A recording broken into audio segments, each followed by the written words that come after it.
একটা দিয়ে হয় না তোর? এই মেয়েকে তোমার বুঝাই বলতেছি। কিসব বুঝাবি তুই আমাকে? তুই আমার বয়ফ্রেন্ড নিতে চাস? আমি তোমায় বুঝাই বলতেছি। এই তুমি ওরে বলো নাই? তুমি ওরে বলো নাই তোমার সাথে আমার 3 বছরের সম্পর্ক তুমি বলো নাই? আমি তো অফিসে মুখ দেখাতে পারছি না। কি করেছিস তুই? তাই তো বলছি আমি এই ছেলেকে ভালোবাসি মা।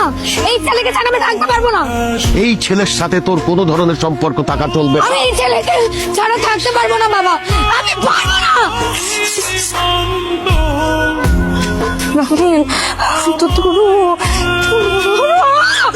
ওই মেয়ের কোনো মান সম্মান আছে নাকি? ভাই শোন, তুই হারের জীবন থেকে বাদ দিয়ে দে। জেরিন মেয়েটা অনেক ভালো, তুই বুঝতেছিস না কেন? আমার মেয়ে অনেক অনেক আদরের। ওর বিয়েতে আমি অনেক টাকা খরচ করবো, অনেক ধুমধাম করে বিয়ে করাবো। এটা আপনাদের নতুন ফ্ল্যাট? ও বাবা, আর তুই রাজি হয়েছে দেখছিস কত সুন্দর বাসা। এই বাসা যদি আমাকে হয় আর তোর বোনটার খুব ভালো বিয়ে হইব। হ্যালো রাফিন, রাফিন তুমি প্লিজ ফোনটা আমার ধরো না প্লিজ। আই এম সরি, আমার একদম করা উচিত হয় নাই। তুমি আমার ফোনটা ধরো প্লিজ। আর শোনো, তুমি ওই মেয়ের সাথে আর কখনো দেখা করবা না, হ্যাঁ? তুমি আমাকে কল ব্যাক করো, আমরা দুজন কথা বলে আমরা সবকিছু ঠিকঠাক করে নিবো, হ্যাঁ?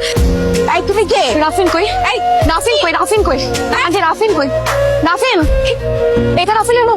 এটা রাফিন ভাই, ভাই রাফিন এটা এটা রাফিন, রাফিন, এই রাফিনের রূপ কোনটা? রাফিন কোনটা? রাফিনের রূপ কোনটা? রাফিন, I'm sorry. তুমি আমাকে আচ্ছা শোনো, তুমি আমার কথা শোনো, তোমাকে মাফ করে দাও। আমার বাচ্চা ঠিক কি প্লিজ আমাকে মাফ করে দাও, কোনোদিন হবে না। চল হ্যাঁ প্লিজ নিয়ে যান আপনাদের মেয়েকে। আপনাদের মেয়ে আমার হাজবেন্ডের জীবনটাকে একদম হেল বানিয়ে রেখেছে। রাফিন, রাফিন বলো, তুমি সবাইকে বলো যে তুমি আমাকে অনেক ভালোবাসো। প্লিজ প্লিজ রাফিন, রাফিন চুপ করে থেকো না। রাফিন প্লিজ কথা বলো।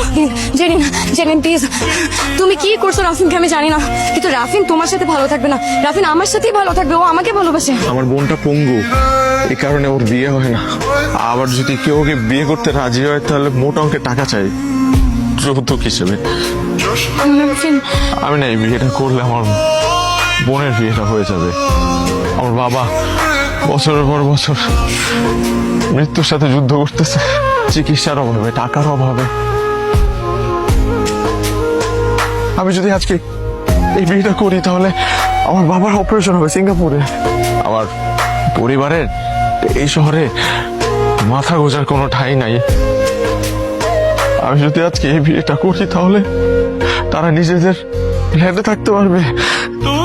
আমি করছি না। তুমি না বলছো আমাকে হ্যাঁ, আমি আমার কথা কোনোদিন আমাকে অন্য কারো হতে আমার কথা আমার কথা শোনো, আমি যেদিন আমি সেদিন তোকে প্রথম দেখছিলাম, আমার এই হৃদয় তোমাকে ভালোবাসতে শুরু করছিল।